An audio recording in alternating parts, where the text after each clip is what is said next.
Olá, ouvintes da Web Rádio Ser Fraterno, sejam bem-vindos a mais um programa Ponto de Luz, que vai ao ar na Web Rádio Ser Fraterno todos os sábados em 2 horários. Nós estamos no capítulo 23 do livro Jesus no Lar, Os Mensageiros Distraídos, e o meu nome é Fábia Romana, que com muita alegria e gratidão tenho a oportunidade de trazer até vocês essa psicografia de Francisco Cândido Xavier e a mensagem do nosso irmãozinho Neio Lúcio, que nos traz os momentos, as passagens em que Jesus se reunia com seus apóstolos, com seus discípulos, na casa de Simão Pedro, para realizar o culto no lar. E olha que esse é um costume que nós também precisamos fazer, não é mesmo? Por isso, este programa está aqui todos os sábados, para que você possa ter companhia para fazer o Evangelho no seu lar. E, como no Evangelho no lar, você tem a possibilidade de trazer um copo com água. É isso aí. Pega lá o seu copinho para que a água seja fluidificada e você possa receber as benesses da espiritualidade amiga para o seu corpo físico e também para o seu corpo espiritual, aquele que é eterno e que sobrevive à morte do corpo físico. Lembrando a todos que a vida aqui na Terra é uma passagem. Nós estamos aqui como quando frequentamos a escola. Alguns estão numa série adiante, outros estão em séries anteriores, outros estão na mesma série que nós. E assim segue a nossa estadia no plano terreno, com os aprendizados, as provações, a necessidade às vezes de fazer recuperação. São aquelas dificuldades, são aqueles problemas que se repetem, e a gente fala assim, Senhor, isso de novo? Então, estuda, criatura, estuda. Aí você não fica de recuperação. Para de faltar, para de cabular aula, para de copiar o trabalho do amiguinho. Pois é. A vida na Terra é como na escola. Você precisa realizar as suas lições. Você precisa deste aprendizado. É óbvio que uma pessoa que já passou pelas mesmas situações, que alguém que já teve uma experiência similar à sua, pode te ajudar. Até porque a nossa inteligência nos diz que nós devemos aprender com os erros alheios e não repeti-los, não é mesmo? Mas você precisa fazer a prova. Nós precisamos fazer as nossas provas, passar pelas nossas experiências. Nada disso será adiado e nós só vamos terminar o ano letivo quando obtivermos a nota necessária para passar. Isso não quer dizer que nós vamos mudar de planeta, que nós vamos mudar de vida. Não, quando eu digo que nós tivemos a nota necessária para finalizar, para concluir o ano letivo, é porque cada um de nós veio com a quantidade necessária de fluido vital para a nossa vida. Fluido vital é o que nos mantém vivos, sabiam? Pois é. E quando a gente termina com a nossa vida antes do prazo, sabe? Quando a gente, por algum motivo ou por outro, comete o chamado suicídio, nós estamos nos deixando envolver por uma situação muito perigosa. Porque nós viemos, por exemplo, com 10 litros, 10 quilos de fluido vital. e equivale a viver regradamente durante 50 anos. Aí você tem uma vida sedentária, você come um monte de tranqueiras, você bebe, você usa drogas, você não se medica quando tem um problema físico cuja medicação pode prolongar a sua vida. Então você antecipa o seu retorno ao plano espiritual. E se você desencarnou lá com, 30 anos, ainda havia fluido vital para mais 20 anos.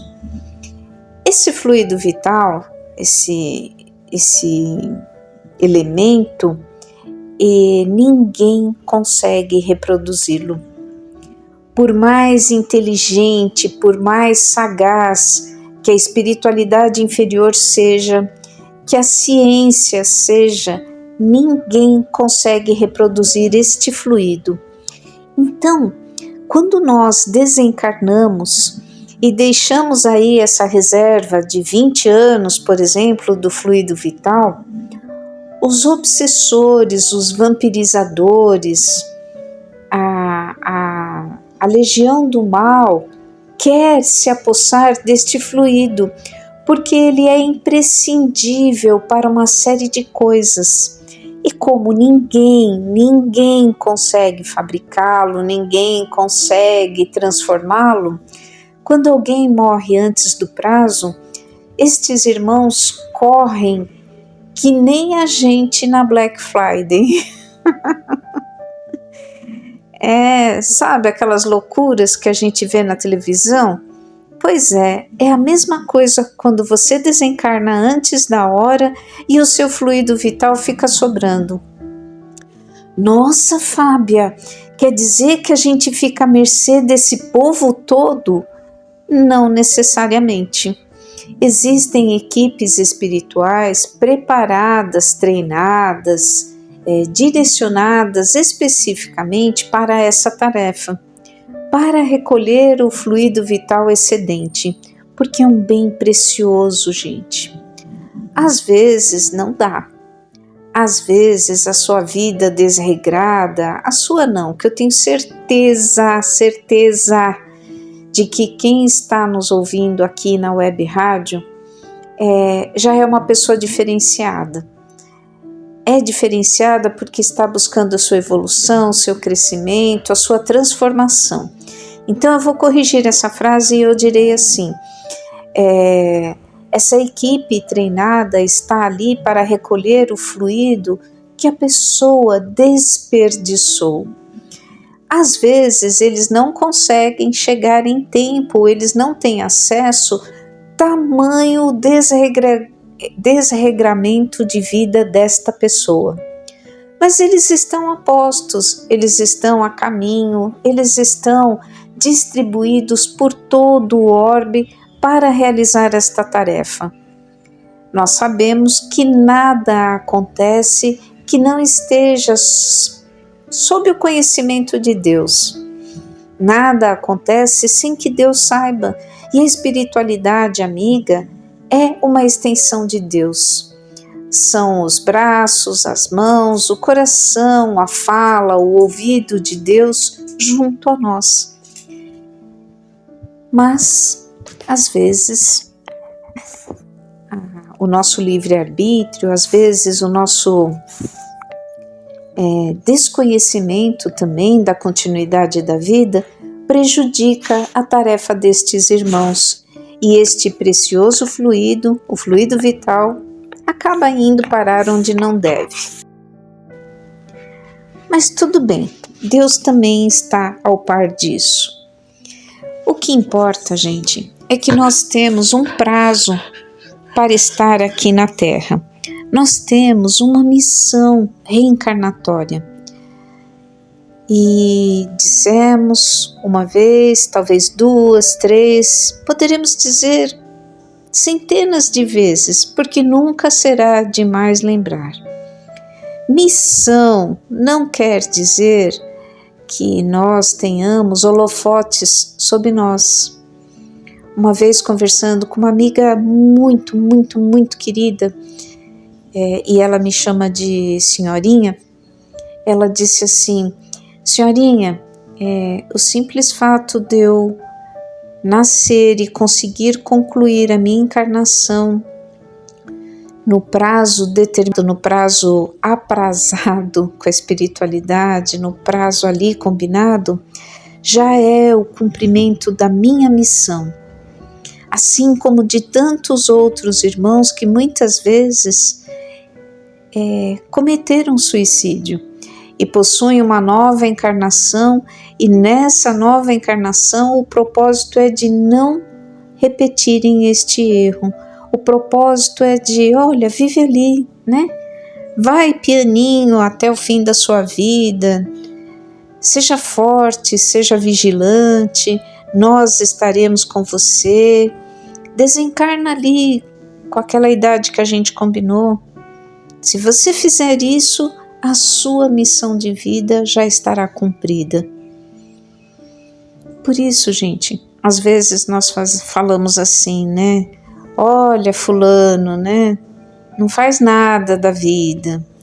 Olha Beltrano, vegetando em vida. Por que aquela pessoa teve aquele problema de saúde, está ali acamado e não morre, né? Só dá trabalho para a família. Ou por que aquela pessoa que teve aquela doença tão forte está ali naquele estado lastimável, não vive mais? Por que ela não vai embora, né? Gente, porque nós temos um compromisso, nós temos uma missão a realizar aqui no plano terreno. E essa pessoa que está em cima da cama, como você bem disse, essa pessoa que está vegetando em vida, como você salientou, são pessoas que muitas vezes estão apenas cumprindo o prazo reencarnatório. Mas, se por exemplo, não estão mais dominantes das suas faculdades mentais e físicas, embora continuem vivos, se desprendem do corpo físico, possuem a possibilidade do desdobramento e o seu espírito está recolhendo aprendizados. Pode estar se dirigindo à espiritualidade para aprendizado, pode estar até trabalhando, gente, sabia? Nem todos que estão acamados em coma, ausentes intelectualmente, são espíritos inferiores que só vieram para dar trabalho. Não, gente. Ou que só vieram para despertar o amor, a caridade em nós. Não. Muitas vezes são abnegados irmãos habituados ao trabalho e em desdobramento deixam o seu corpo físico aos nossos cuidados e em espírito vão para suas tarefas. Existem muitas coisas entre o céu e a terra que a nossa vã filosofia sequer imagina. Lembram-se dessa frase? Pois é. Por isso, nós convidamos todos sempre a praticar o estudo, a leitura, o conhecimento da doutrina espírita, o conhecimento das psicografias. E não é só jogar no Google como a gente pode fazer hoje em dia, tá? Você quer ler sobre a vida pós-morte? Veja a referência de quem está escrevendo. Veja quem é o escritor. Eu não sei por onde começar. Eu vou dar uma dica de 400 livros, mais ou menos uns 400. Você pode procurar o autor encarnado, que é o psicógrafo chamado Francisco Cândido Xavier. Ele possui cerca de 400 obras, 419, 20, um lance assim. Você pode começar por esses 400 e poucos livros. com certeza você tem um escritor encarnado idôneo e tem uma espiritualidade que o secunda igualmente idônea. Depois, você pode procurar algumas pessoas que auxiliaram Allan Kardec. Camille Flammarion, Leon Denis. Você pode procurar grandes estudiosos da física, da metafísica, pela ótica espiritual. Ernesto Bosano é um escritor italiano com várias obras trazidas para o português. Você tem aí pelo menos mais umas 20 só do Ernesto. E assim vai, gente. Quando você ler a Codificação Espírita, por exemplo, que já são mais 5 livros, tá? Você tem a oportunidade de conhecer grandes nomes que auxiliaram Allan Kardec. Você terá, né, a oportunidade de conhecer grandes nomes que auxiliaram Allan Kardec. Nossa, Fio, mas esse povo aí é do século retrasado. Não tem nada mais atual, não? Gente, pode até haverem obras atuais, pode até que você encontre escritores atuais que falem um linguajar um pouco mais acessível a nós. Porém, essa dica é preciosa para você aprender a distinguir os falsos profetas. Sabe aquele povo que fala sem saber o que está falando? Sabe aquele povo que diz assim: eu sou a reencarnação de Jesus Cristo? Não existe, não existe. Eu sou Maria de Nazaré reencarnada. Não existe. Então, começa aí por estas obras que eu te falei, para que você consiga encontrar referências de pessoas, de espíritos, de médiuns idôneos.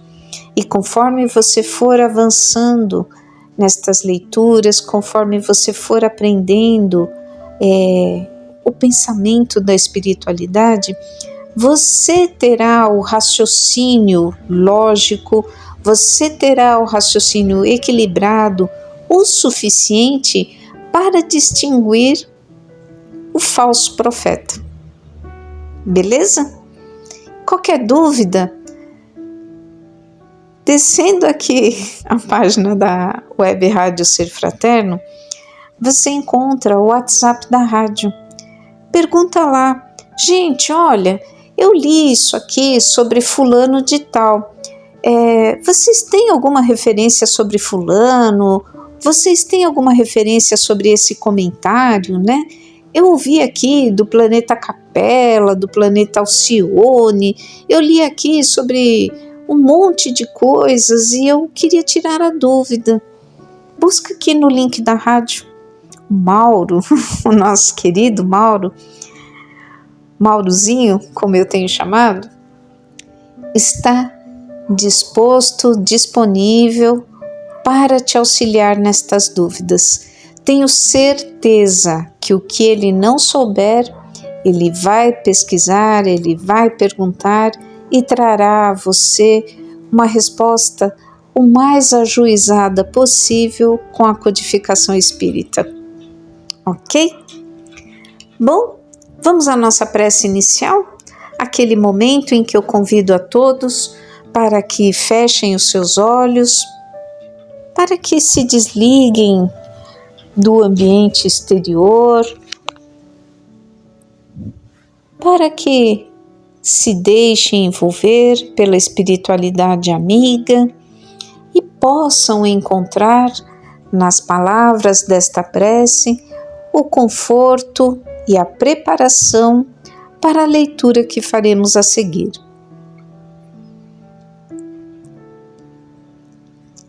E assim, Senhor, iniciamos o encontro de mais este programa Ponto de Luz, pedindo o Teu amparo e a Tua proteção, para que as nossas palavras, para que os nossos pensamentos e comentários sejam fiéis aos ensinamentos de Jesus. Estejam em consonância com os exemplos de Jesus quando encarnado, quando trouxe até nós a lei de amor e caridade.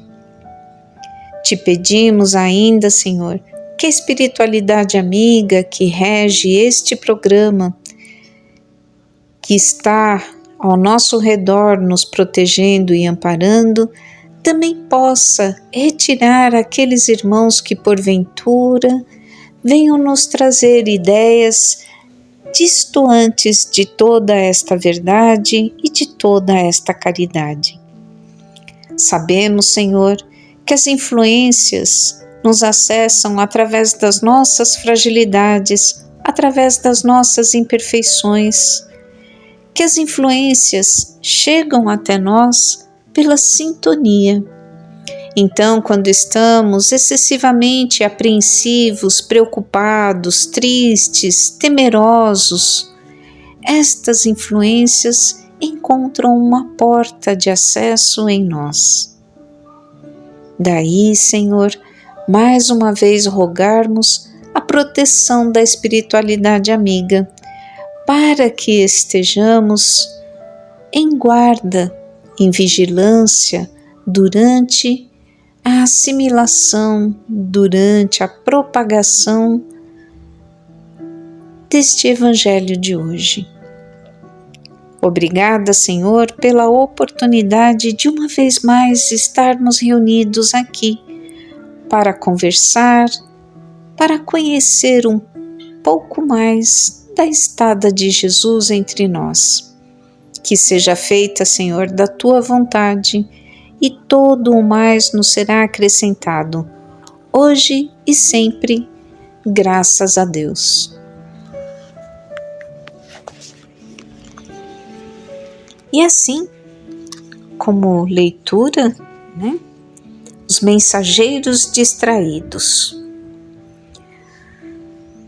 Os ouvintes do culto da Boa Nova discorriam sobre as polêmicas que se travam incessantemente em torno da fé, nos círculos do farisaísmo de várias escolas, quando o Cristo, dentro da profunda simplicidade que lhe era característica, narrou tolerante.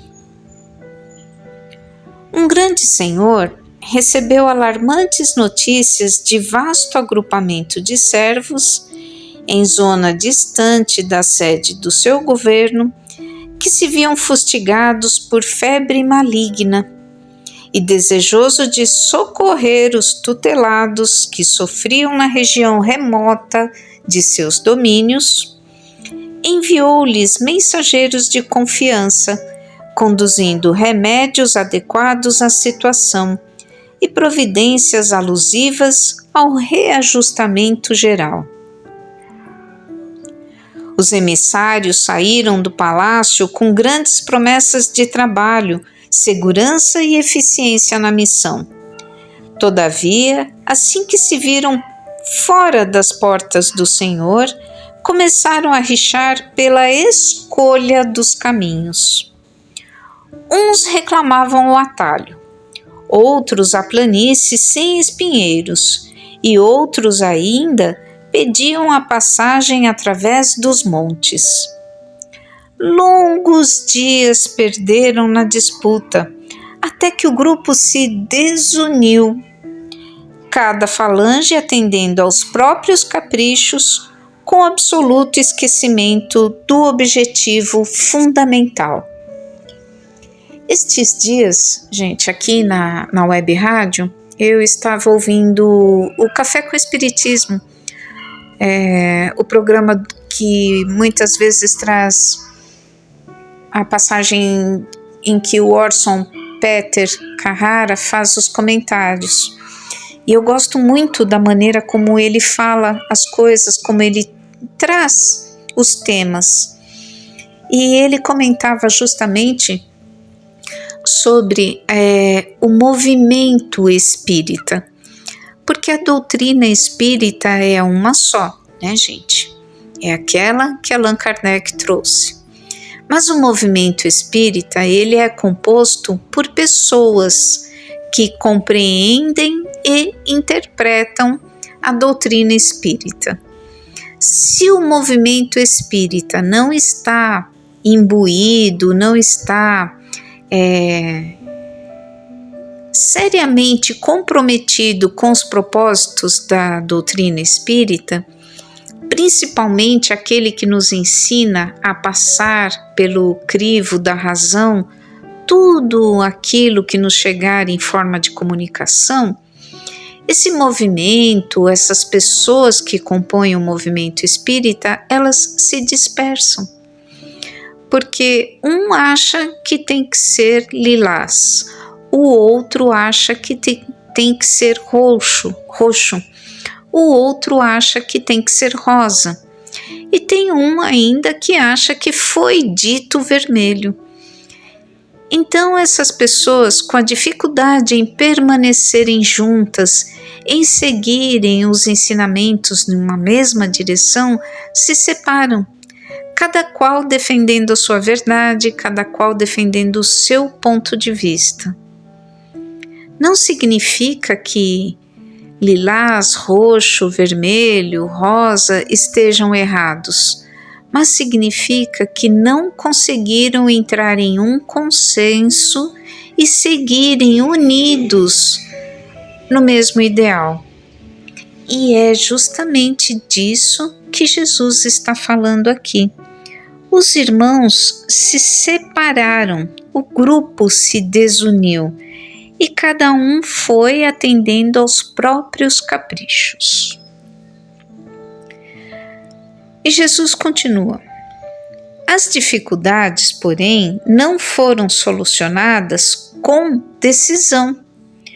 Criados os roteiros diferentes, como que se dilataram os conflitos, aumentaram as dificuldades, né, gente? Porque quando você tem um grupo, a união desse grupo percorre um longo espaço. Isso me faz lembrar das cruzadas, né, ou das guerras, quando você vê que os exércitos, eles formam uma fileira. Esses filmes que a gente assiste, Senhor dos Anéis, por exemplo, né? Algumas batalhas, você vê que os cavaleiros se dispunham, aliás, em fileiras, e aquela fileira compacta, ela possuía muito mais força do que se fosse um grupinho na direita, um grupinho na esquerda e assim por diante. E Jesus aqui está dizendo a mesma coisa, que como o grupo se dividiu, as dificuldades também foram divididas nos grupos, mas não igualmente. Então, se o grupo A tinha dificuldade com o céu, com a terra, com o lado direito e com o lado esquerdo, o grupo B também. Só que se o A e o B estivessem juntos, eles não teriam, por exemplo, que individualmente passar por certas dificuldades. Então é como quando você está abraçado à pessoa e está ventando. Venta no braço direito de uma e venta no braço esquerdo da outra, não é mesmo? Mas todo o lado direito de uma e todo o lado esquerdo da outra se mantém aquecido. E se você coloca mais uma pessoa, se você põe outra pessoa na frente, se você põe outra pessoa atrás, o calor vai se multiplicando ali. E as pontas que estão no frio, elas não se tornam frágeis, porque o miolo está aquecido. É assim com esses grupos que se dividem, e é assim conosco, quando criamos empecilhos para a realização das nossas tarefas de maneira conjunta. E aí vem a natureza nos dar lições. Vocês já viram como os pinguins permanecem? Eles permanecem aglomerados, juntinhos uns aos outros, para manter o calor. Olha que legal, né? Estão lá no meio do gelo, pisando no gelo, respirando aquele ar gélido, mas não estão sozinhos, estão compactados, estão unidos em grupo. E era assim que o Senhor tinha determinado que os seus mensageiros fossem até os doentes. Mas não aconteceu, né? Bom, vamos lá. Reduzidas agora numericamente, as expedições sofreram com mais rigor os golpes esterilizantes das opiniões pessoais.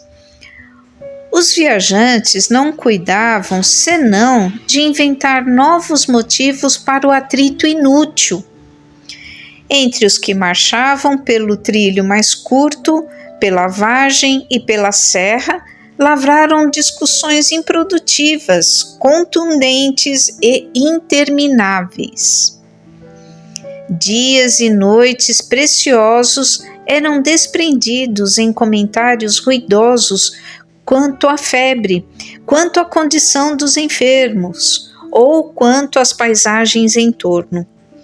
Horas difíceis de amargura e desarmonia, de momento a momento, interrompiam a viagem, sendo a muito custo evitadas as cenas de pugilato e homicídio.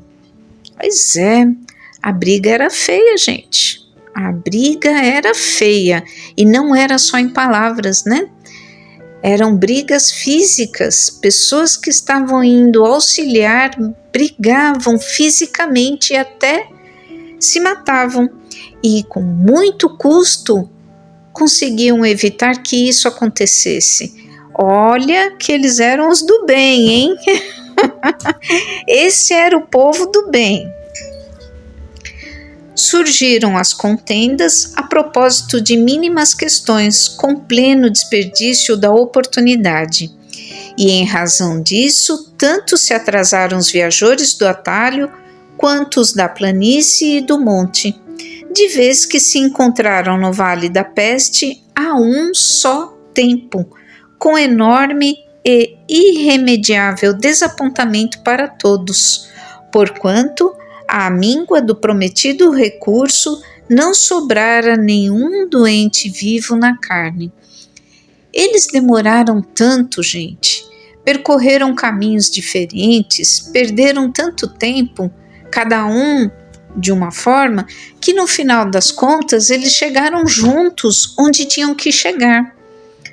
Só que não tinha mais ninguém ali para ser socorrido.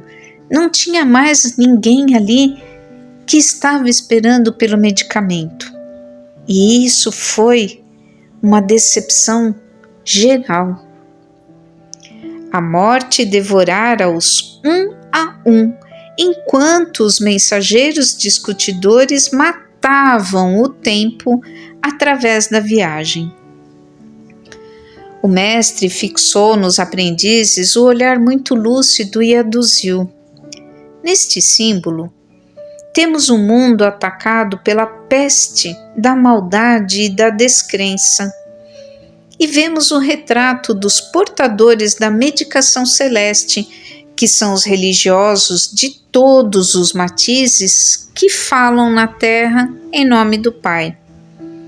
Os homens iluminados pela sabedoria da fé, entretanto, apesar de haverem recebido valiosos recursos do céu para os que sofrem e choram, em consequência da ignorância e da aflição dominantes no mundo, olvidam as obrigações que lhes assinalam a vida e, sobrepondo os próprios caprichos aos propósitos do Supremo Senhor, se desmandam em desvarios verbais de toda espécie.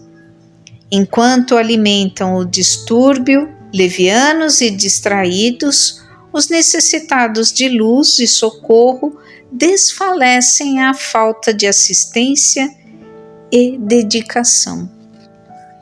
Enquanto as religiões estão aqui questionando que são as verdadeiras, que são as detentoras da verdade, que somente elas levam até Deus, que somente os seus seguidores serão salvos, que somente elas possuem a verdade, os irmãos que necessitam da mensagem de paz, da mensagem de otimismo, da mensagem de fé, estão caminhando desnorteados, estão caminhando solitários, desprotegidos, deixam de receber o alimento divino para o seu espírito, porque estas religiões não estão falando em nome de Jesus.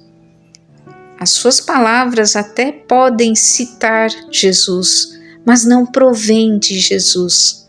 Provém do seu orgulho, provém da sua vaidade, provém da sua necessidade de se destacarem, provém da sua necessidade de se fazerem grandes diante dos seus semelhantes.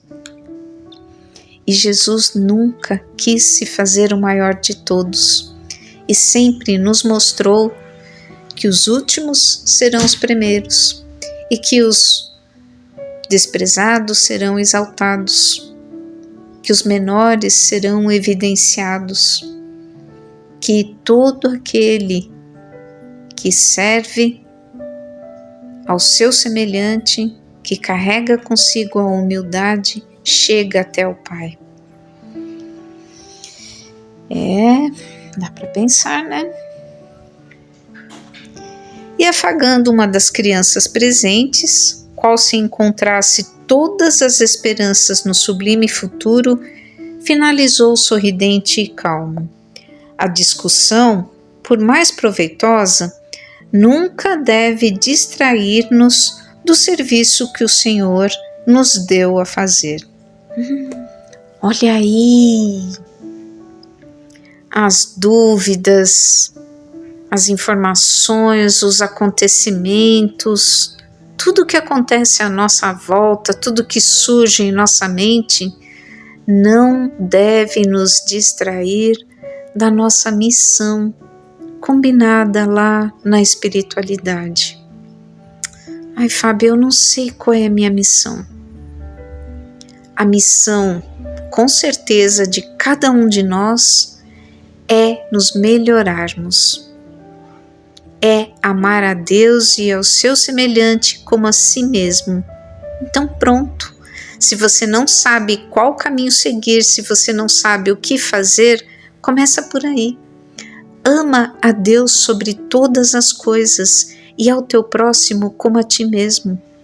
Exercita esse amor incondicional, exercita a caridade, porque nestes exercícios você precisará da indulgência, da tolerância, da empatia, da compreensão.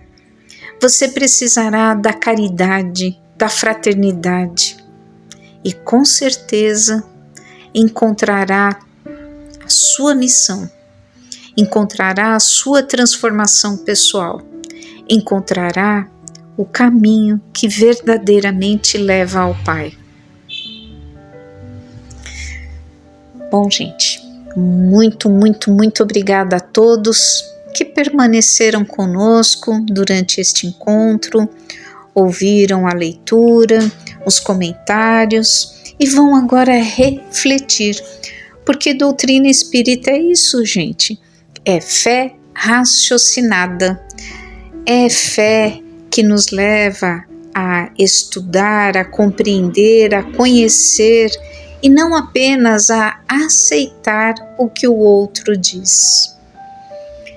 Como muitas vezes nós nos entusiasmamos no verbo, podemos cometer erros, podemos citar coisas que não existem, ou podemos cometer pequenos erros na troca de uma palavra. E é importante que, se algo soou estranho ao seu ouvido, se algo calou meio indigesto no seu coração, pesquisa, busca compreender, busca conhecer, analisa, para que você possa concluir da maneira correta. Não apenas aceitar, porque fui eu quem falou ou porque foi fulano e ciclano. Beleza?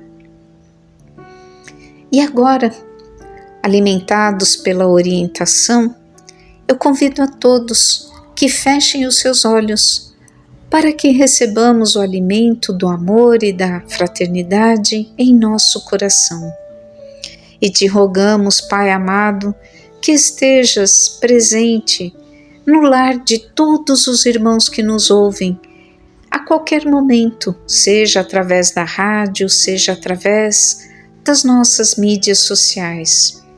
Te rogamos, Senhor, que a espiritualidade amiga possa visitar o lar de todos nós, levando a limpeza espiritual, levando a harmonia, a paz, o bom ânimo e o entendimento. Que esta espiritualidade amiga, Senhor, possa retirar das paredes, dos tetos, das mobílias, das janelas, das portas, dos muros, toda a negatividade, todo o fluido deletério, todo o miasma que ali se prendeu, através da nossa tristeza, das nossas palavras rudes, dos nossos pensamentos desalinhados. Que possa, Senhor, estes irmãos promover a limpeza do ambiente espiritual dos nossos lares.